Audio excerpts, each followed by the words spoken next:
গত বছরের 23 ডিসেম্বর প্রকাশিত হয়েছিল চলতি বছরের বা 2025 শিক্ষাবর্ষের বাৎসরিক ছুটির তালিকা ও শিক্ষাপঞ্জি।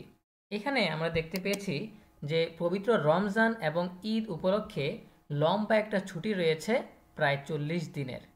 এখন এবছর শিক্ষা প্রতিষ্ঠানে বই পৌঁছাতে বা শিক্ষার্থীদের হাতে পাঠ্য বই তুলে দিতে অনেক বেশি সময় লাগছে, যার ফলে শিক্ষার্থীদের মধ্যে অনেক শিখন ঘাটতি তৈরি হয়েছে। এই জন্য অনেকেই বলছে বা অনেকেরই ধারণা যে এবছরের ছুটি কিছুটা কমিয়ে দেওয়া হবে, রমজান মাসেও ক্লাস চালু করার সিদ্ধান্ত নেওয়া হবে। এই ধারণা কতটুকু সত্য সেটাই আমরা উদ্ঘাটন করব আমাদের আজকের ভিডিওতে। শুরু করার আগে সবার কাছে ছোট্ট একটা রিকোয়েস্ট করছি, যারা এখনও আমাদের চ্যানেলটিকে সাবস্ক্রাইব করনি তারা এখনই সাবস্ক্রাইব করে রাখো, তাহলে শিক্ষা সম্পর্কিত সকল তথ্য এবং পরামর্শ সবার আগে পেয়ে যাবে। প্রিয় শিক্ষার্থীরা, শিক্ষাবর্ষের প্রায় 2 মাস অতিবাহিত হয়ে যাচ্ছে, এখন পর্যন্ত শিক্ষার্থীদের হাতে সব বই তুলে দিতে পারেনি জাতীয় শিক্ষাক্রম ও পাঠ্যপুস্তক বোর্ড এনসিটিবি। ফলে শিক্ষার্থীদের মধ্যে অনেক শিখন ঘাটতি তৈরি হয়েছে, কারণ স্কুলে ঠিকমতো ক্লাস হচ্ছে না, আর বাড়িতেও পাঠ্য বইয়ের অভাবে শিক্ষার্থীরা পড়াশোনা চালিয়ে যেতে পারছে না। যে শিখন ঘাটতি তৈরি হয়েছে সেই শিখন ঘাটতি পূরণে ছুটি কিছুটা সমন্বয় করা যেতে পারে, এটা বলছেন অনেক শিক্ষাবিদ। এই জন্য অনেকের মধ্যেই আলোচনা সমালোচনা চলছে যে এবারের ছুটি কমিয়ে দেওয়া হবে।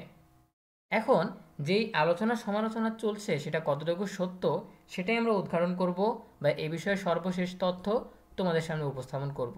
কারণ ছুটি খুব কাছাকাছি চলে এসেছে। দেখতে পাচ্ছ এখানে 2 মার্চ থেকে ছুটি শুরু হয়ে যাবে, আবার কোনো কোনো শিক্ষা প্রতিষ্ঠানে 26 ফেব্রুয়ারি থেকেই শুরু হয়ে যাবে। সুতরাং সিদ্ধান্ত নিলে এর আগেই নিতে হবে, ঠিক আছে? সো আমরা যদি বোঝার চেষ্টা করি যে তোমাদের ছুটি কমিয়ে দেওয়া হবে কি না, তাহলে আমরা নতুন একটা নোটিশ দেখতে পারি। দেখো, কয়েকদিন আগে গত সপ্তাহে একটা নোটিশ প্রকাশিত হয়েছে 17 ফেব্রুয়ারি 2025। এখানে দেখো কি উল্লেখ করা হয়েছে। এখানে উল্লেখ করা হয়েছে যে 2025 শিক্ষাবর্ষের ছুটির তালিকা ও শিক্ষাপঞ্জির আংশিক নিম্নোক্তভাবে সংশোধন করা হলো। অর্থাৎ আমরা প্রথমে যেই শিক্ষাপঞ্জি ও ছুটির তালিকাটা দেখলাম সেখানে কিছুটা পরিবর্তন আনা হয়েছে। এখন এখানে কিন্তু শুধুমাত্র শিক্ষাপঞ্জির আংশিক পরিবর্তন সেটা বলা হয়নি, বলা হয়েছে ছুটির তালিকা ও শিক্ষাপঞ্জির আংশিক সংশোধন। অর্থাৎ শিক্ষাপঞ্জি এবং ছুটি তালিকা দুটোতেই পরিবর্তন আনা হয়েছে।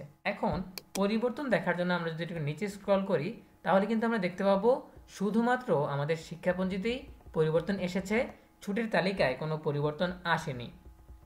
সো শিক্ষা মন্ত্রণালয় থেকে যদি এমন কোনো সিদ্ধান্ত নেওয়া হতো বা এমন কোনো পরিকল্পনা করা হতো যে শিক্ষার্থীদের শিখন ঘাটতি পূরণ করার জন্য ছুটি সমন্বয় করা হবে বা ছুটি কমিয়ে দেওয়া হবে, সেই ক্ষেত্রে তারা অবশ্যই এই নোটিশে উল্লেখ করত, কারণ এটা মাত্র কিছুদিন আগে প্রকাশিত হয়েছে, ঠিক আছে?